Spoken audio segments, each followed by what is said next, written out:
Donc, quand tu te lèves, tu vois qu'il y a déjà plus Arik et Léonard. S'il est avant à peu près 9h du matin, je dors. Bon bah, t'as Lydie qui dort. Voilà. Bah écoute, moi je m'étire, je baille, je fais mes petites ablutions, je grignote des fruits et tout, et puis après j'y vais. Mais je Très prends bien. bien mon temps, tranquille quoi. Ben, en plus, t'es posé. En fait, t'es un peu au Club Med, toi, parce que t'es comme ça, il y a plein de bouffe sur la table, il fait beau, t'es là. Hop, hop, tu bois. Je vais prendre l'âge, je mange mon fruit devant la porte et je regarde le village en profitant de l'air frais et tout. Il est 8h du mat, donc tout le monde a activité. Ça rigole, ça parle, ça tresse des paniers, ça étend le linge, enfin, je veux dire, et c'est. Tu te fais, mais en fait, c'est sain, ici.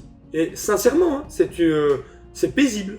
Et si genre il y a, je sais pas, un groupe qui tresse des paniers pas loin de là, et ben pendant que je mange mon fruit, je vais aller taper la causette, mais des trucs lambda, genre bonjour, comment ça va? Tu croises un Et garde. comment vous avez Ah ok. Tu croises un garde bonjour. qui te voit. Je dis bonjour. Bah, il te voit, il te salue de la tête, il te fait. Dis, t'es pas censé être au chantier avec Dylan, toi? Il m'a dit de venir dans la matinée, mais il a pas précisé d'heure. Mais je finis de manger et j'y vais après, oui. Ah, parfois, j'aimerais que mon commandant soit aussi souple que le tien. C'est pas pareil avec Mériandre. Nous, c'est l'aube ou rien. Ah, ben... Parfois, si on m'avait donné un horaire, je l'aurais respecté aussi, mais là, pour le moment... Protecteur du village représente. Et il s'en va fier. Bien fier. C'est bien, monsieur, c'est bien. Bah du coup, allez, je finis de me préparer, et puis j'y vais. Très bien. Alors, tu vois que le chantier, déjà en marche, et il y a 2-3 types sur la charpente, et puis voilà, enfin, c'est juste des maçons qui construisent l'entrepôt, tout simplement. Évidemment, l'entrepôt couvert, donc charpente. Donc là, ils sont en train de monter les poutres, et tu vois Dylan, tu l'entends parler, il est de dos, et il fait non, celle-là, à l'angle. Minas, tu t'occuperas de me chercher des clous au bric-à-brac. Ah, te voilà, mon ami... Comment déjà? Cédric. Cédric. Tu prends une échelle et tu vas rejoindre Basile, qui est sur la charpente, là. La grue va te monter la poutre, tu prends la poutre et tu la guides avec Basile de chaque côté de la charpente. Vous la posez, vous la tenez pendant qu'on la cloue. Simple, t'as compris? Ouais. Pas de soucis. Allez, mon petit pote, au boulot. Est-ce que je fais... J'enlève mon caban, et puis je le pose et tout. J'ai juste ma petite chemise en lin. Je me retrousse les manches. Okay. Je fais mon beau gosse et puis je monte en fait. Donc tu montes et tu vois ce fameux Basile. Donc Basile, lui, c'est un alphar alastine. Salut compagnon, tu vas remplacer l'autre qui est tombé, qui s'est pété la cheville. Grimper avec une cheville en moins, c'est un peu galère. Comment tu t'appelles? Cédric. Très bien, alors écoute, ce qui va se passer, c'est que nous on attend. Une fois que la poutre est hissée, je la guide et tu la réceptionnes en face. Donc évidemment, si je vais à droite, tu vas à droite aussi. Hein. Et tu me suis là où je la mets. Tiens, bah voilà, on va prendre ça. Hop, là, t'entends les petits. Le super commun O-Is, O-Is. O-Is, oh, et puis il se donne du courage parce que oui, c'est des poutres quand même, hein, qui tirent à la corde. Ah oui, oui. Donc voilà. Donc, t'as la poutre qui monte. Basile la réceptionne. Hop. Je fais exactement ce qu'on m'a dit de faire. Donc voilà, quoi, ça construit la maison, quoi, c'est en mode chantier. Et puis là, une poutre, une deuxième. Et là, tu vas me faire un test, tu ne sais pas pourquoi encore, d'agilité et de force physique. D'abord agilité. C'est pas mes meilleures stats en plus, ça. Hein. 15 pour Excellent. 28. Force physique maintenant. 63. Très bien. Non. Donc, là, Basile te guide avec la poutre. Toi, prends la poutre, mais là, personne ne pouvait s'y attendre. La liane casse, rompt d'un coup. La poutre te tombe sur des arpions. Mais tu es assez vif pour à la fois esquiver la poutre. Par contre, tu tombes dans le vide derrière. T'es à 3 mètres et tu tombes, c'est de l'herbe tertienne. Il n'y a pas de dalle, il n'y a pas de pierre, donc tu tombes dans l'herbe. Basile, lui, tombe aussi de l'autre côté.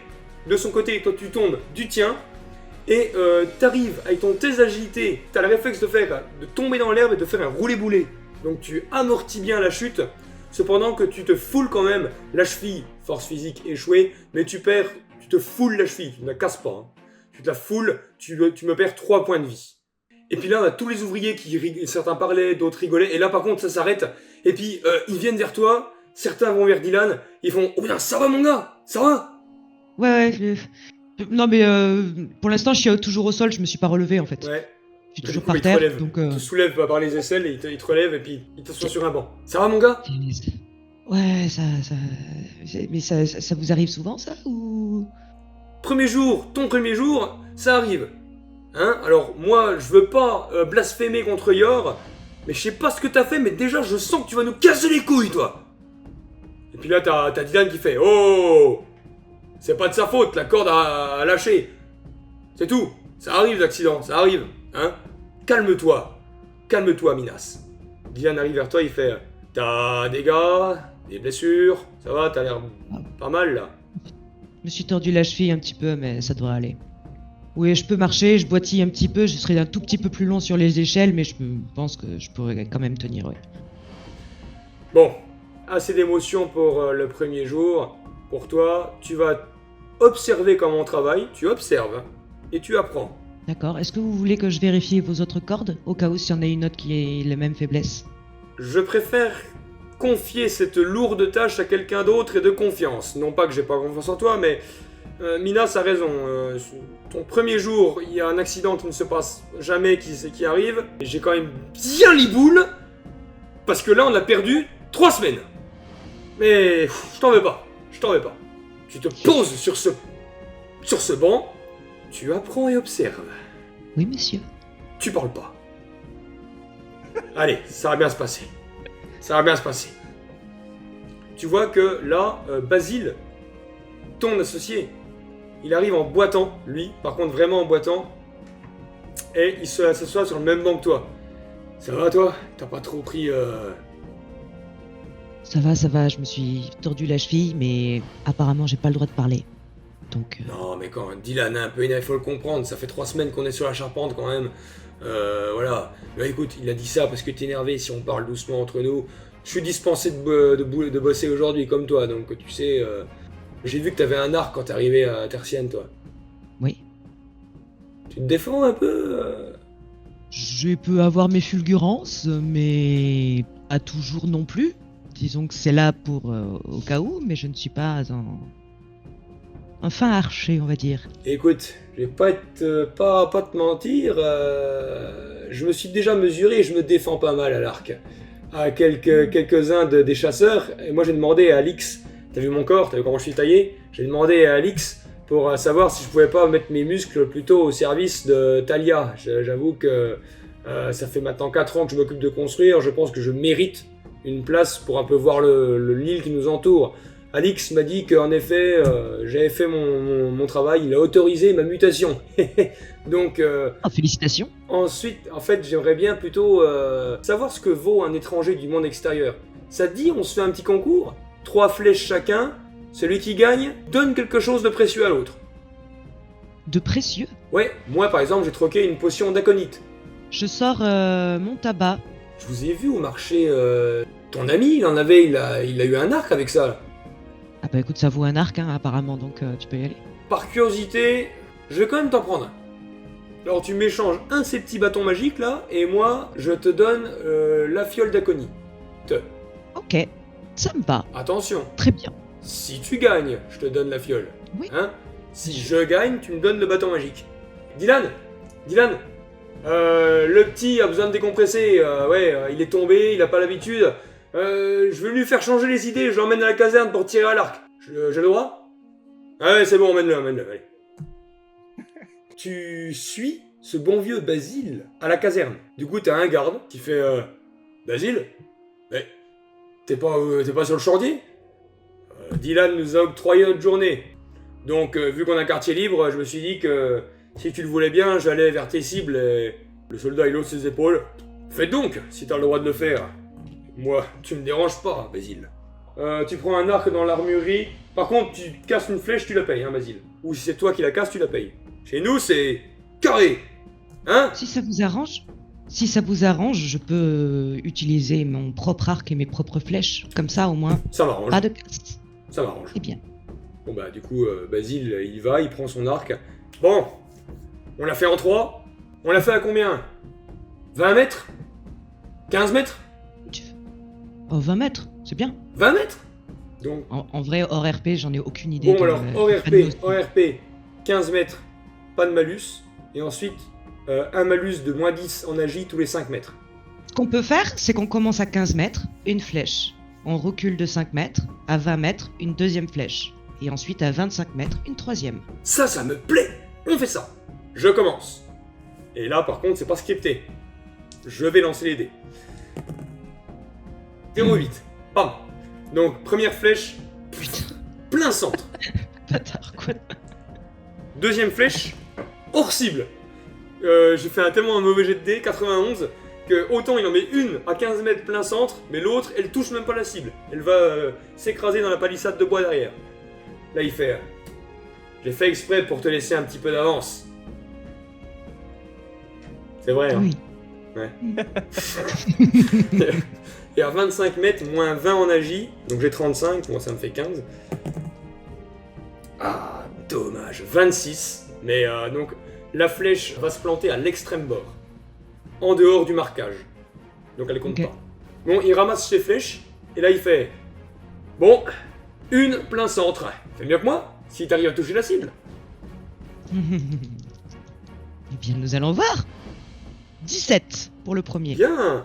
Donc elle arrive, pas en plein centre, mais pas loin. Spac. Sachant que j'ai 28 en agi, c'est ça, Mhm. c'est l'agi. Hein. Maintenant tu perds 10, du coup. Ça va 20 mètres. Écoute, Ça, c'est vous le voulez essayer? Oui, c'est bien. J'ai fait 0-1. C'est bon. Réussite critique ou rien. 0-1. Oh. C'est vrai. Et voilà, je l'ai Tu l'as invoqué, quoi. Et en plus, c'est un succès critique. Hein. En plus, bah là en fait c'est carrément Yor qui a pris la flèche avec ses petits doigts, qui a fait tiens, pouf. Voilà. T'arrives plein centre, y a pas plus au centre, et en plus de ça, tu vas choisir. Soit tu infligeras plus 4 à la première attaque que tu feras, soit tu bénéficies de 4 points de vie temporaires jusqu'au prochain repos long. Moi, je vais prendre les 4 points de vie, au cas où il y a une autre poutre qui me tombe dessus. Oh, j'ai de la chance, dis donc. T'aurais voulu, Je t'aurais suis pas très pu. contente. Hein, on me l'a fait pas, Ouais. moi. Je suis chasseur. Ouais, c'est vrai, tout à fait. Mais les faits sont là. Donc du coup, maintenant, c'est moins 20, c'est ça? Ouais, 25 mètres, elle refait un 0,1. Non, 35, c'est mort. Ok, donc cette fois elle arrive Mais quand même. sur la cible, mais pas assez proche. Là, Basile il fait. On peut pas tout avoir. Ah, si ça peut rester entre nous. Parce que je vais intégrer le groupe de chasse. Si ça se sait, je vais passer vraiment pour le dernier des cons. Ah, t'inquiète pas, Ça reste entre y a nous. pas de soucis. Ouais, tout à fait. Arias, t'as rien vu? Le garde qui était là, il rigole un peu, il fait. Tant que tu veux pas rentrer dans l'armée, ça va, j'ai rien vu. Du coup, bah, le mec est vraiment tu sais, il est vraiment dégoûté. Il t'en veut pas, mais il fait. Putain, mais vraiment, je vaux, c'est ça que je vaux, c'est ça que Ah, je vaux. Tu vois, il est. C'était des très beaux tirs. C'était des très beaux tirs et je lui tapote l'épaule à Basile. Et une parole est une parole. Tiens, la fiole d'aconite. Et Tu merci. peux te la noter dans ton inventaire. Donc, là, t'as. Donc, Basile et toi, vous sortez de la caserne. Et là, Basile, il fait. Ah bah tiens, il y retourne. Cédric, il fait. Hein? De quoi? Regarde, Alix et Cassandra là. Et du coup, tu les vois, ils vont proche d'un endroit de la brume où il y a une espèce de petit bosquet. Sur ce bosquet, il est dominé par un énorme arbre. Hein, c'est 10 fois plus petit qu'Or de Sage, mais ça reste quand même un grand arbre pour un bosquet. Basile te fait... Là-bas, il y a un espèce de terrier qui s'enfonce. Orphée a réussi à s'enfuir il y a 7 ans. On soupçonne qu'il est passé par là parce que Alix et Cassandra ont immédiatement interdit au village de rentrer dans ce bosquet, dans ce terrier. Alors soit ils y planquent des choses qu'ils veulent pas qu'on sache. Après tout, c'est eux les chefs. Je sais pas, moi ça m'énerve. On leur fait confiance et puis eux, ils y vont, pas le droit de voir ce qu'il y a dedans, pas le droit de... Mais je trouve ça étrange, c'est quand même une faille dans votre sécurité. N'importe qui peut donc rentrer dans le village par ici. Bah non, Pourquoi non, ne parce pas l'avoir que... bouché? Non, parce qu'ils peuvent pas, parce que Alix et Cassandra nous ont certifié que bah, c'était un terrier comme un... C'est un amas de racines, et finalement ça s'arrête au bout de 3 mètres. Et juste que je pense qu'ils y planquent quelque chose, parce qu'ils veulent pas qu'on rentre. Mais si Orphée s'est enfui par ici. Orphée a franchi la brume en franchissant ce bosquet. Est-ce qu'il est passé sous le terrier? On sait pas. Par ce bosquet. Après, qu'est-ce que tu penses qu'ils cacheraient à cet endroit-là? Qu'est-ce qu'il pourrait y avoir à cacher? Ils ont des maisons, ils pourraient cacher des trucs dans leur maison. Non, Pourquoi ici? mais moi je sais, je vais te dire, hein, Mériandre, quand il revient de ses expéditions et qu'il ramène des objets qu'on n'a pas ici, notamment des épées en truc dur brillant, là, le fer, il appelle ça. Ouais. Voilà, les épées, les sabres, des draps blancs, des énormes draps blancs, et il ramène aussi d'autres objets. Des fois il est revenu avec des petits coffrets par exemple, en bois bien fait, hein, avec des armatures en fer, c'est vraiment bien fait. Et mais Oh, il n'y a que Alix et Cassandra qui ont le droit de voir ce qu'il y a dedans. Je soupçonne en fait qu'ils planquent un trésor qu'ils veulent se garder à eux. à quoi leur servirait un trésor s'ils le planquent, qu'ils ne vont pas sortir de l'île, qu'ils ne l'utilisent pas pour échanger? Non, je pense que c'est peut-être des armes, peut-être pour, mais en réserve pour tout le monde après Non, pouvoir les distribuer si jamais il y a un combat ou quelque chose comme ça. Non, des armes par contre, Alix les aurait passées au régiment de Mériandre. Ça, c'est... Non, là je suis sûr. Pour, si on peut défendre plus le village... Non mais, moi je te le dis, Ced. Il cache quelque chose avec ce terrier. Mais la loi veut qu'on ne s'y approche pas. Alors, on ne s'y approche pas. J'ai pas envie d'être attaché au harnessage pendant 3 jours. Oui, je comprends, oui. Toi, tu vas finir ta journée tranquille à parler avec ton pote sur le banc, vu que tu es dispensé de travail dès le premier jour, c'est bien. Coûtera cher à la société de tertienne, hein, en ITT dès le premier jour. Donc voilà. Et... Ah, je dis pour rien, hein. Cut pour toi.